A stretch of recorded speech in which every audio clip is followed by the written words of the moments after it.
এই দাঁড়া দাঁড়া দাঁড়া, তুই আজকে কই যাইতেছস? স্কুলে যাই। স্কুলে যাইতেছস মানে? স্কুল না অনির্দিষ্টকালের জন্য বন্ধ ঘোষণা করছে?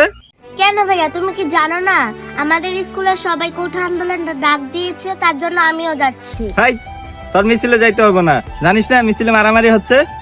ভাইয়া, আমার বন্ধুরা সবাই মিছিলে যে মার খাচ্ছে, তাহলে আমি কেন ঘরে বসে থাকবো? আমিও যাব মিছিলে। এই, তুই জানোস না আমার বড় ভাই ছাত্রলীগ করে, আর তুই যদি আন্দোলনে যাস তাহলে মাইশেরে আমি কি জবাব দিব? ভাইয়া, তোমার কাউকে জবাবদিহি করতে হবে না, তুমি ঘরে যেয়ে হাতে চুরি পরে বসে থাকো। আমি মিছিলে যাবই যাব। এটা কি হলো? এ তো দেখে আমার ছোট বোন ঘরোয়া যুদ্ধ শুরু করে দিল। এর একটা ভিত করতেই হবে।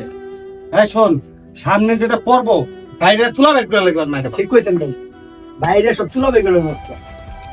ভাই চিন্তা দাঁড়াও, তুই কই যাইতাছ? রাস্তায় তো অনেক আন্দোলন চলতেছে। ভাইয়া, আমি মিছিলে যাইতাছি। তোর মিছিলে